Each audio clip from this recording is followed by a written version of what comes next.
We're spending some time at La Betty today with co-owner Tessa Velázquez.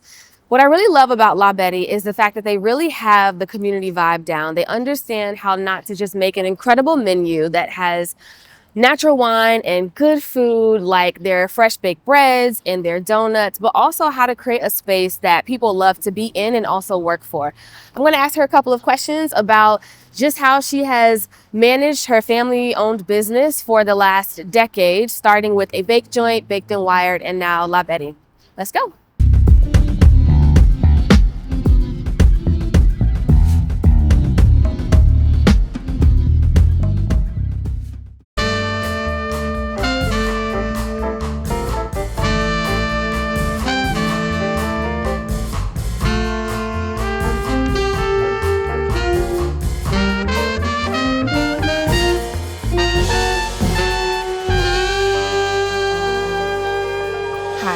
Hi. How are you feeling?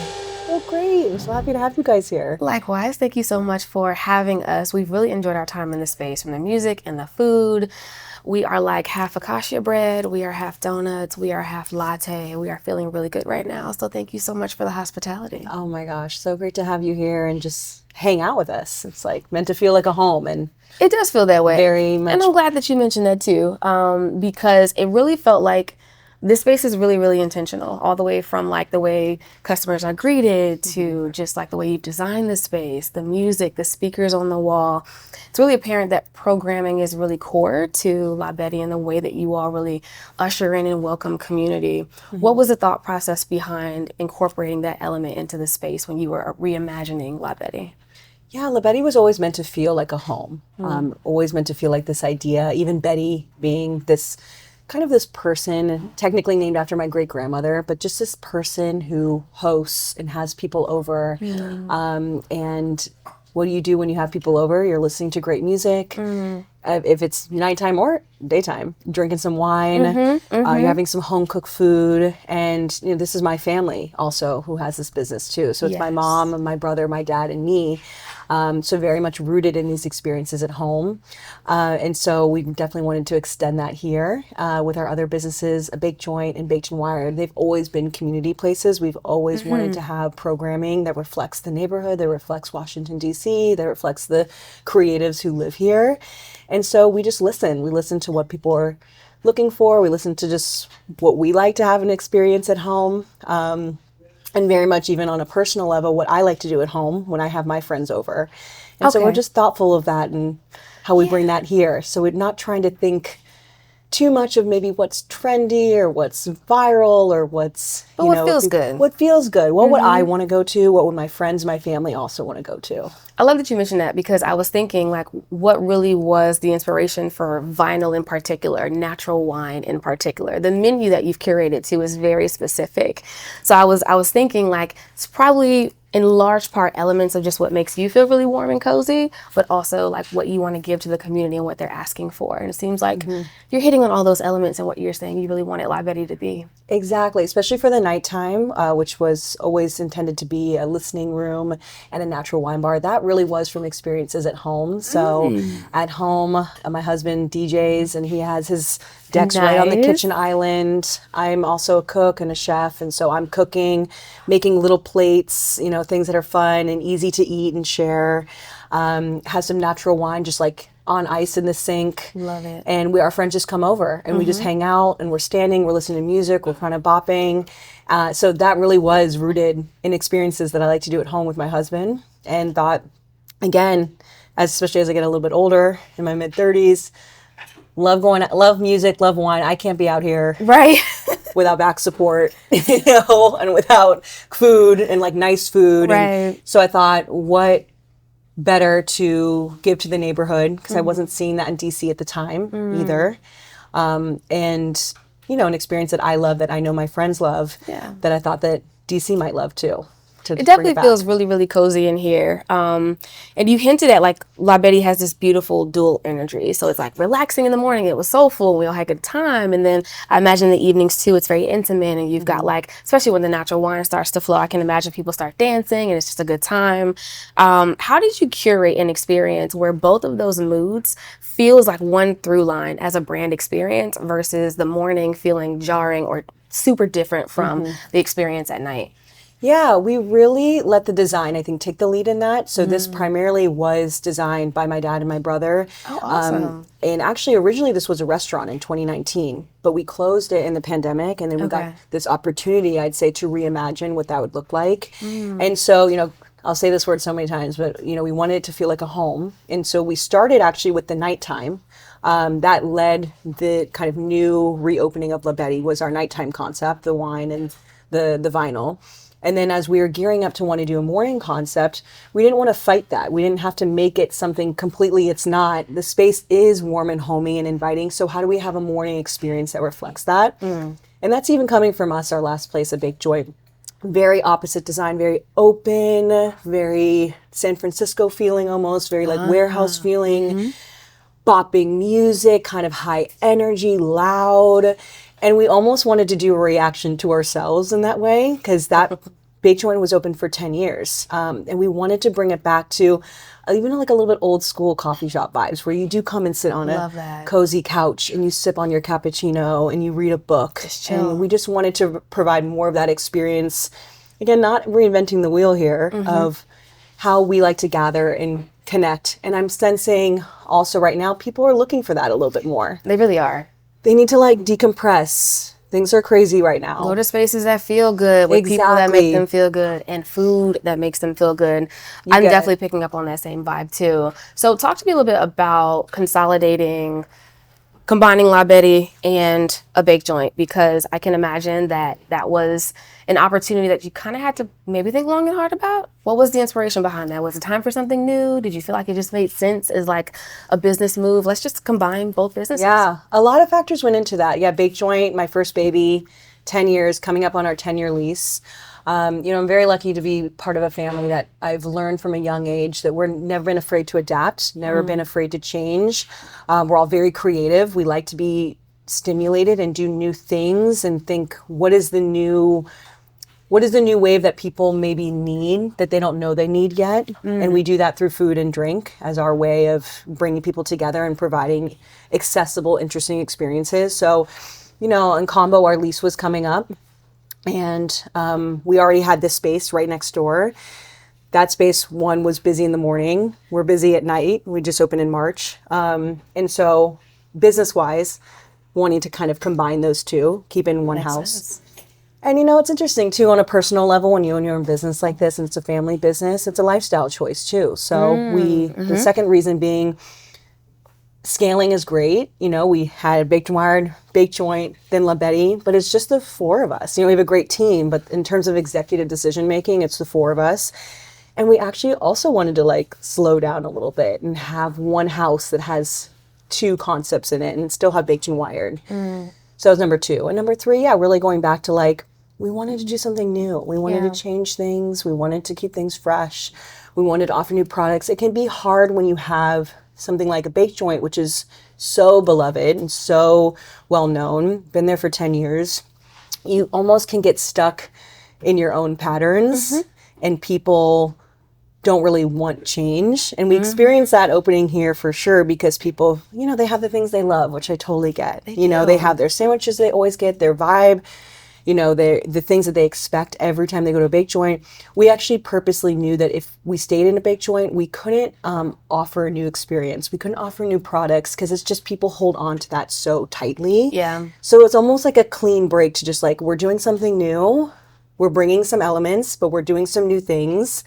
And that was kind of our way to kind of have that clean experience. And that was also a choice for us. We really wanted to just provide just do something different. Well, 10 years. Sometimes, as business owners, we're like, well, if it's not broke, then maybe we don't touch it or we don't fix it at all. And I like that you all are the opposite, where it's no, actually, let's just do something new and try it and see what happens. And we feel strongly about it.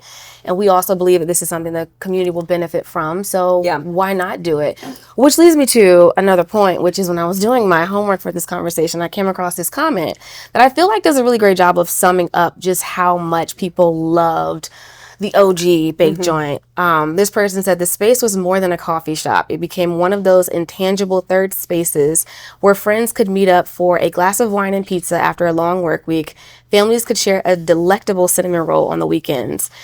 And so anytime major changes are made to a business people love, to your point, it can be pretty jarring for them and also a little bit risky as an entrepreneur. Like, what if they don't love this concept as much as they love the last one, and I've just kind of like wrecked my operations or my business here a little bit? Did you have any concerns about that at all, even though you all felt confident that this was the right direction to go in? How did you also, I guess, filter through some initial feedback or maybe negative comments or sentiments? Because reviews too, especially in the restaurant industry, are huge. I mean, I am always, my wife and I, when we travel anywhere in the world, we're like, we need to look at Yelp, we need to look at Eater, we need to figure out like what is the community saying about certain spots and where we should go. So like those stars and those reviews really matter. How did you kind of, as a family, I guess, determine that like that risk was still worth taking? Yeah, really great question. I mean, we were so nervous about that. Like, we know we have a good thing with Bake Joint and people love it. And we knew we were taking a risk in that too. So first we took a lot of care in the messaging, and we did that very much in advance. I think we switched over in September. In February, I started putting out messaging that this was going to happen and why. And I really wanted it to come from the heart and not have some kind of like BS answer, like really let people know why we're doing this, all the reasons I told you too, and really, sticking to the positive part of it, which is very much true, that we just also want to do something new and different. And we love this place. It's our home. I mean, we're family and we also have so many memories there. So I think that's the first thing. We just wanted to be very candid and honest. And then when we opened this place too, really, we took days of training with our staff, which all came over from a Bake Joint. So we had all the same people. Nice. We wanted that continuity because the staff is also what makes a Bake Joint so special too. And you'll see that in all the reviews too. And they have the people they love and they connect with. So we definitely wanted, besides us loving them and they're our family, we wanted that continuity, at least for them Those too. familiar faces. Exactly. And so we took a lot of time for them to be trained of how to talk about it, how to welcome people, how to get them excited for a new experience. But yeah, I mean, to your question, like certainly we were nervous about that switch over. And in terms of marketing, we had to lose like an Instagram account that had 20,000+ followers, because it's a different name. And we had to go under a whole new name here, go all under La Betty. And try to push as many people as you can in this direction. Exactly. It's just hard when you have the algorithm also doing some funky things every now and then, which can also kind of make it difficult to catch people. Totally, yeah. And we just had to do that even for our licensing reasons too. We couldn't have like a Bake Joint and La Betty in one building in terms of like permits and, all that boring stuff.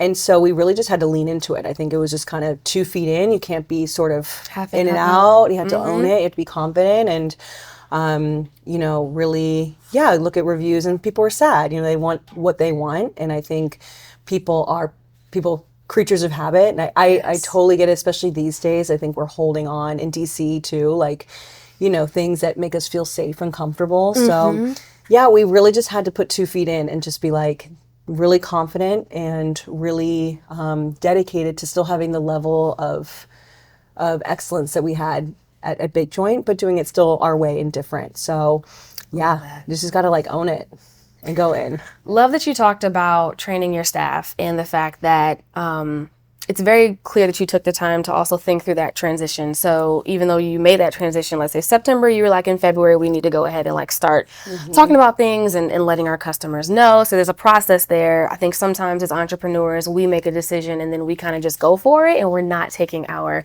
customer base along for that ride. And so I think it's great that you did that. Tell me a little bit about how you also train and pour into your staff about them really being an extension of your brand. So they're not just like employees, but like this is a family run and operated business. They're an extension of the family. So I imagine you're not here every single day. What are some things that you've done or put in place to make sure that like your brand is that through line, whether it's out here in the kitchen, behind the DJ set? Talk to me a little bit about that. Yeah, I mean, we take so much care into our staff, and it starts from the beginning when we interview someone to up until now. And we really, I always say clear is kind. So I like to be as transparent with our staff we're bringing in as possible. Again, not just this is the policy and this is why you have to do this thing this certain way. The why. Why is it important? Why does it matter to set the table this way, or talk to the guests in this way. So that being one. And also really iterating, this is a family business. Like, we're not the man. We are family. Like, it is the boss's family. I love it. We're not the man. You know, like, you're part of our family when you come here, and we really, it's not even trying, because like, we just love to hire the right people, I think, who fit that vibe, who get that. And that's not really for everyone, right? So that starts day one from an interview. We'll always hire someone who just feels like they could be part of the family and part of the dynamic and work with everyone really well, and love it here too, over someone who might have 10 years of experience being a barista, for example. You know, that's not as important to us. And then, in training, we just tell them that this is a family business, that they're an extension of us, why we do things the way we do it. We really know everyone. Really, everyone is our family here. So it's like taking that time. And again, it's not because we're trying to get something out of them. It's not so transactional. It's like, I actually love these people. I think they're the best people in DC. And so we get to know them. We know their families. We know their stories. Love that. And so, you know, I think on a business side, that gets them also, I would hope, feeling comfortable, safe, excited to come to work. And they extend that to the customers as well. So it's less that I have to train them, this is how you treat customers, is that those are the type of people that they are. They innately know that. They innately know that. Especially in a fast pace and like the industry itself, like long hours, you're on your feet all the time, and customer service is not easy. I mean, you really do have to have a heart for it to You have to. send something back to the kitchen that is like, well, this is perfect. I don't really see what's wrong with this, but like, I understand, customer, you're right here. Or just like long lines. I mean, you all had like people on top of people on top of people who came this morning, and all of your team were absolutely exceptional in the way that they treated everybody. They were very attentive. They were very kind. And I definitely feel like that feels very much ingrained into what your brand is. Totally. Yeah. And that comes with a lot of grace and a lot of communication, and like, we really all like get together and communicate really well, and that's very important to us. And we all figure it out as we go too. So we have a lot of people who've been with us for 3, 5, 7, 10 plus years. Yeah. Especially in this industry. It is. And we're really, really proud of that. That's really what makes it for us. Again, it's an extension of our family. And I always feel, if you're going to come work anywhere, but especially in service industry where it's hard, and unfortunately, I'd love to be able to offer you like a 6-figure salary, but we can in the industry. I want you at least to love when you come in here. I want you to work with good people. I want you, you notice we don't have uniforms here. It's kind of like, I want you to express yourself. Yes. We don't make you wear an apron or like, a dress code. We have a couple guidelines, but mostly express yourself. You're going to listen to great music while you're here. You're going to work with fantastic people. We're going to take care of you. We want you to feel safe. And if that's what we can do, you're here for 7-8 hours a day, up to 40 hours a week, then we've done it. Exactly. That makes complete sense. So hospitality at its best feels invisible, right? Like, things just flow. Guests may not always be sure how something got to the table or when a server recognized they needed something, but it just happens. How have you really like mapped out the customer journey from the time that someone sees a sign outside and decides to come in to when they sit down and they're then given their food, especially when you think about like your menu and how long does it take to be able to, curate the perfect coffee or be able to have something put together on the menu in the back? I'm thinking sometimes, as business owners, especially when you're in the restaurant industry, you don't have that same lead generation. There's not like, oh, we can send out as many of these ads or we can do these easy things to get people through the door. The experience has to be right every single time. What's some of the things that you've done to kind of ensure that when people come in here, whether it's on a Saturday or it's on a Tuesday or Wednesday, they're going to get that experience? That's just years of experience. It's years of doing it, trial and error. Even here, we've been doing this forever, and we had a bake joint. We come over here, days of training, mock trials, mock cut, like someone pretends to be a customer. And we do our trainings that way with new staff, pretending, so you can kind of get used to, maybe a confrontational customer, or if they ask a specific question, we're ready to go. And also, I think the finesse is it not being robotic. It's like, we encourage all of our team to also have their flair of doing something or saying something, so it feels like a human experience. Love that. And so I'd say it's just kind of doing it for so long, and I'd say we're really good, and I think you just have to be when you've been in business a while, especially in food, at adapting and adapting on the spot. So we might have actually a vision of, this is the steps of service, this is what we're going to do. We certainly had that for here. And then a week of business goes by and you're like, nah, actually we need to adjust how we're Tweak doing. some things. Yeah. And so it's like that humbleness of like, this doesn't actually work the same way we thought it would in our head, or we get feedback from our team. Who would know better than the people who are working here every single day? Pivot. And then we pivot and we adapt and we change. And so we've always been really good about like making sure that we're conscious of that and listening to our customers. We pride ourselves on having a lot of regular customers, and they'll tell us, hey, this was off, or you could do better here. And we're like, thank you so much. We'll actually take that into account. Telling me before then, of course, going back to the review where it's like, you really care about the place enough to want to go to the team or the owner, the people that are really putting hours into wanting to give you a great experience. And so I'm sure that like receiving the feedback in that way is also really meaningful. Oh my God, I tell everyone, like, if you can, just email the owners directly. They're usually so happy to receive that feedback rather than going to a review site. You know, we want to make it good for you. If something happened, like, we want to actually know about it so we can fix it. So we love getting feedback from our customers, because a lot of them have been coming to us for years, so they know. Yeah. Very, very true. And speaking of years, I always like to say, just because you're a good cook doesn't necessarily mean you should open a restaurant, right? So like as business owners, we typically will start a business because we have a passion for something. We love it. So I know that you grew up in your parents' kitchen and you helped with the first cafe and restaurant that was born out of that kitchen. And then you do this. It doesn't necessarily mean that the operations, the behind the scenes part of that translates. Did you feel like that came naturally for you, or did you feel like you had a little bit of a leg up because you saw your parents be able to work through some things?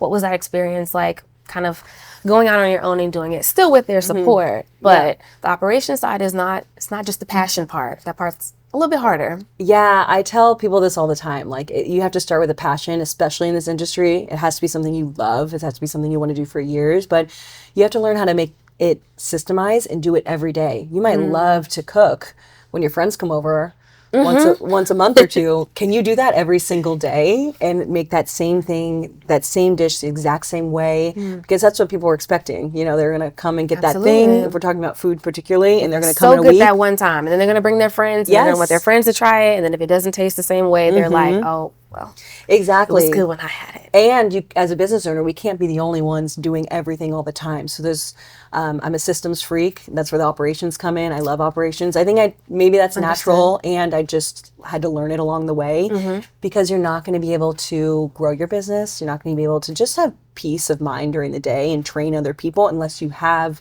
systems in place, operations in place. You're kind of do something right, you're like, okay, this is how we do it, and I write it down immediately, and we make a protocol for it, and then we train someone how to do that, right? So we do it first, and then we can teach people. So I think it's just years of doing it, honestly. And yeah, you're so right. I tell people who are interested in starting a food business, and it can sound really cute and romanticized, and I say, that's great, that's the first spot. Go work in that industry first. Go see if you really like the behind the scenes. Exactly, because there will be new stuff that comes up every day, problems you're solving every day. 50% of my job is putting out fires and like figuring out how to solve something, right? But if you have systems in place, the less time you're spending on that. So true.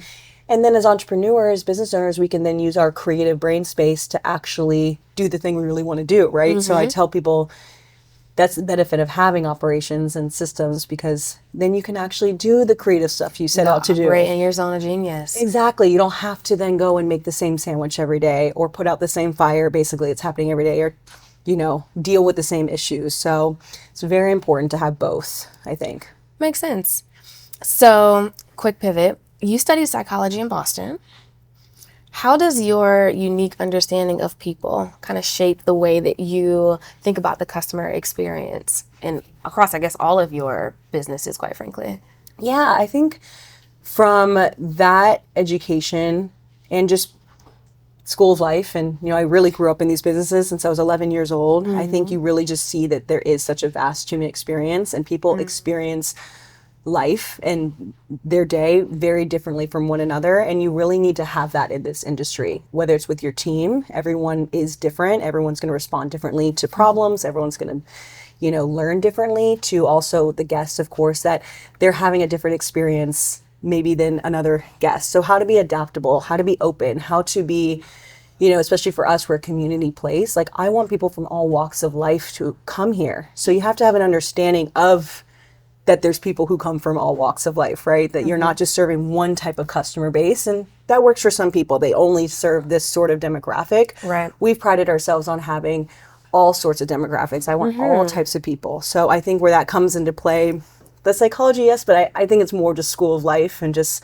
I'm lucky that I grew up in these businesses and I got to see so many different types of people and interact with them at such a young age, and work with people from all different walks of life too. I think that's been the biggest thing. And you just get a deeper understanding of people. And when you understand people and you're maybe familiar with a different experience that isn't your own, you're going to be more sympathetic. You're going to be more empathetic. You're going to be able to provide better service for them. So I think that helps a lot.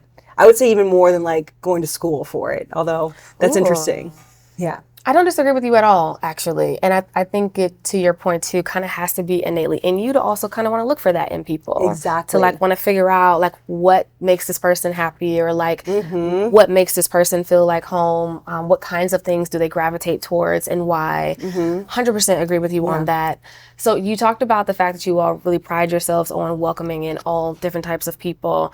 We saw that today. And the time that we've spent here, we saw families, we saw couples, you know, and it was great to see that melting pot of folks. And what I kept thinking about was, your marketing doesn't necessarily scream that. Like, you're not saying like, oh, we want families here or we want couples here, right? Because that is something that business owners do. We think about who do we want here, and then what do we need to put in our messaging or our marketing to really attract them. La Betty's kind of got like that little slightly, I don't want to say quirky, but a little risque, but in like a really also cute, grounded way that also just feels familiar.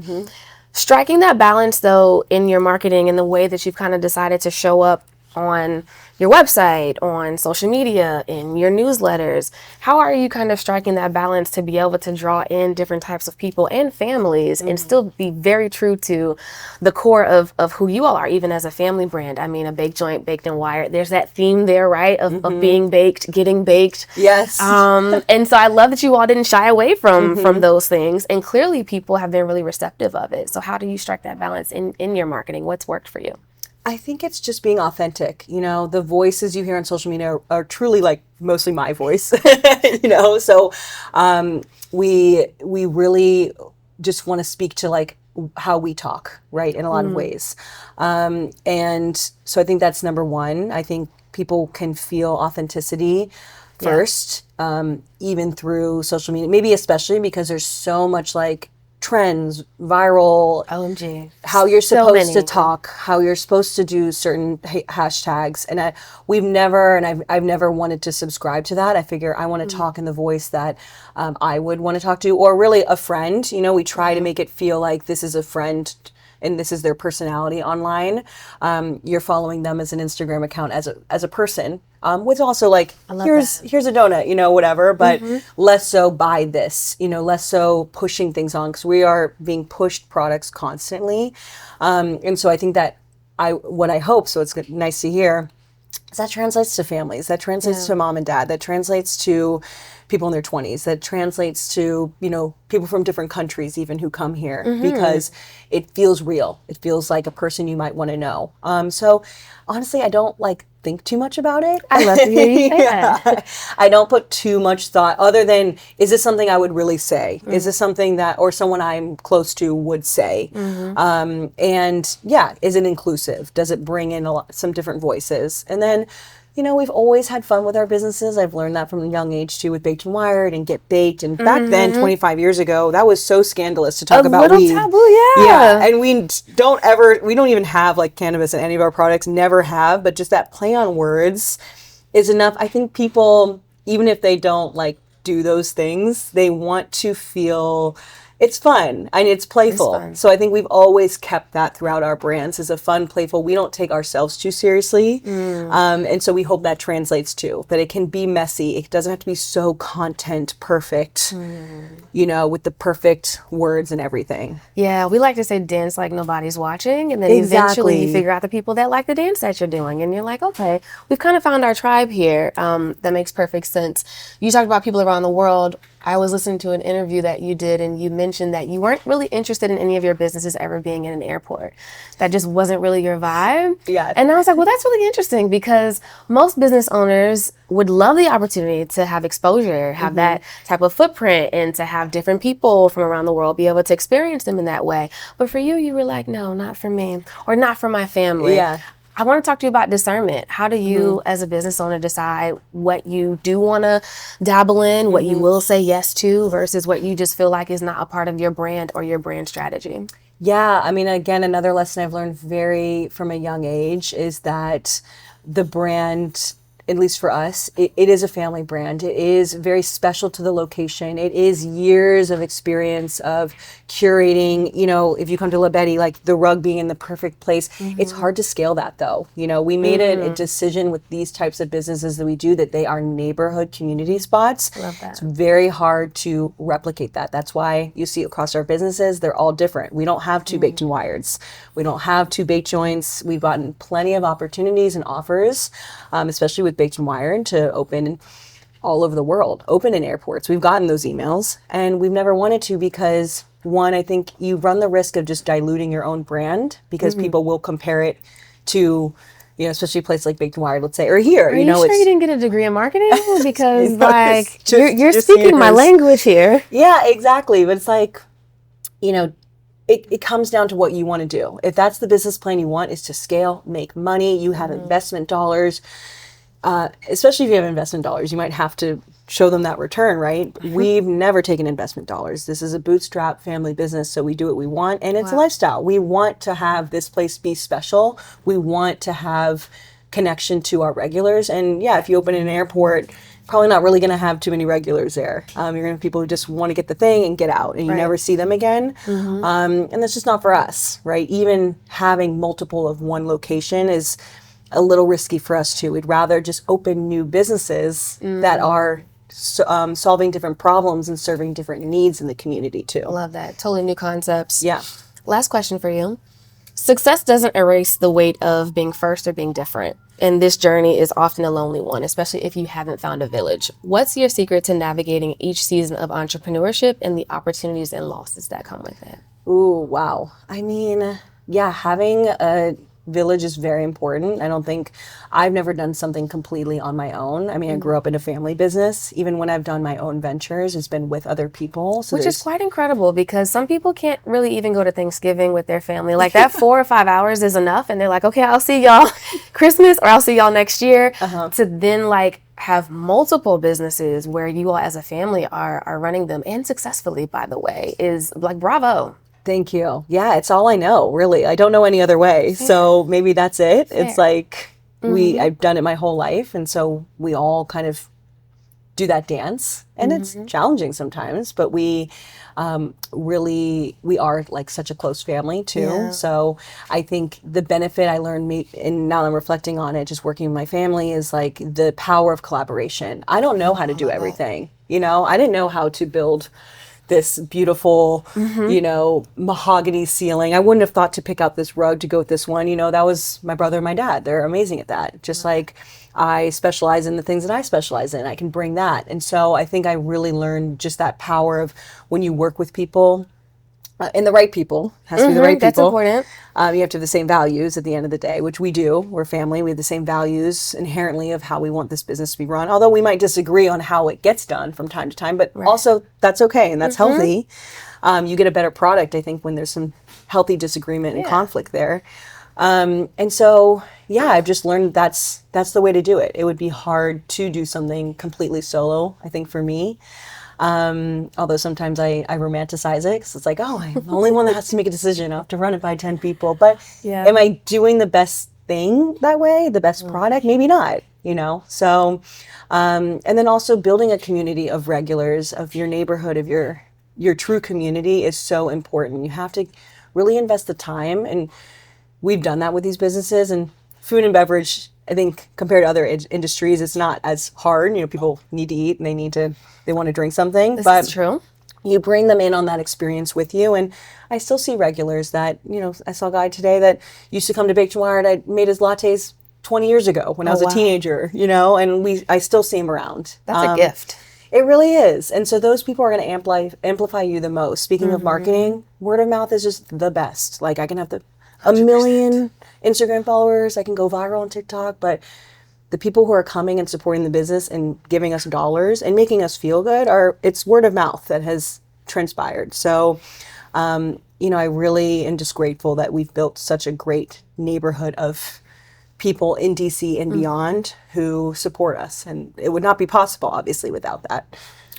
I love it. I think that's a perfect place right there. I mean, we need to just clip what you just said and use that as like the promo for this, because I am always preaching to the choir, all of my clients. I'm like, if you can just make the customer happy, if you just give them a standout experience, they will literally scream your name to the rooftops, and you won't have to do all the gimmicks. You won't have to like jump through all the hoops. You don't have to dance on TikTok and learn all the trends and keep up with the algorithm, because people will already be looking for you and be expecting you and want to support your business. I love what you all have here, and I love your family's businesses and brand, and I'm extremely grateful that you gave us some time to talk with you today. So thank you so much. Thank you for thinking of us. It's such an honor. Thank you. Absolutely.